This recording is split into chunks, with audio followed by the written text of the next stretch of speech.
Hey y'all, the court took yesterday off for Juneteenth and so did I, but we are back today. And for it to be a short trial day, a lot happened. So let's get into it.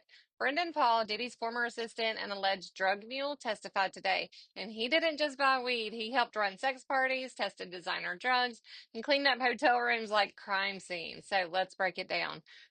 Brendan Paul told the jury that he was hired through Diddy's company Revolt in 2022. And from day one, he was rolling joints in the garage. That's after he signed the NDA, of course. He packed weed, bought drugs, and even tested a designer substance called 2C, which is the pink cocaine, just to prove his loyalty. So if you're having to test a drug, it's to make sure it's safe. Imagine what would have happened if it wasn't safe and it had fentanyl in it and he overdosed. We would have never found out the truth of what really happened there.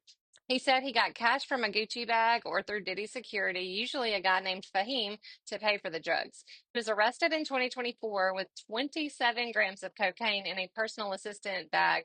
But under oath today, he said it wasn't his, it was Diddy's. And that cocaine, prosecutors are using it to support drug distribution charges under the broader RICO case. He said that he was sweeping Diddy's room and put it in his bag but forgot about it. Does that mean that he knew about the raid ahead of time? Because why else would he be sweeping the room, right? But that's not all. Paul described Wild King sex nights. Personally, I'm just curious if he changed the names with each new girlfriend, since with Cassie they were freak offs, with Jane they were hotel nights, the staff knew them as Wild King nights.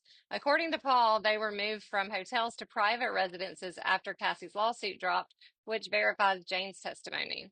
He helped prep the bathrooms with Astroglide, made Walmart runs, booked reservations under aliases, and even helped source outfits.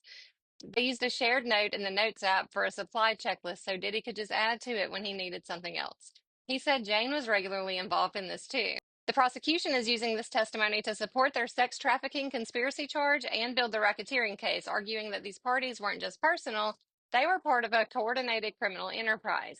Hotel records were introduced showing bodily fluids, destruction, and thousands in damage. Paul said that he wore gloves to clean up afterwards because, of course, right? Prosecutors showed charts linking travel, hotel stays, and cash withdrawals, supporting the claim that these nights were transactional and exploitative.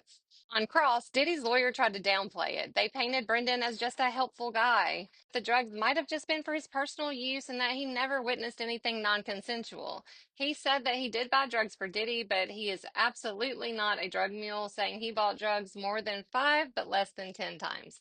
When asked if he was indebted to Diddy, he said, "It was good experiences for the most part." With no witnesses on the stand, the prosecution started to read text messages into the record. I'm going to have to go to part two for that, so make sure you're following.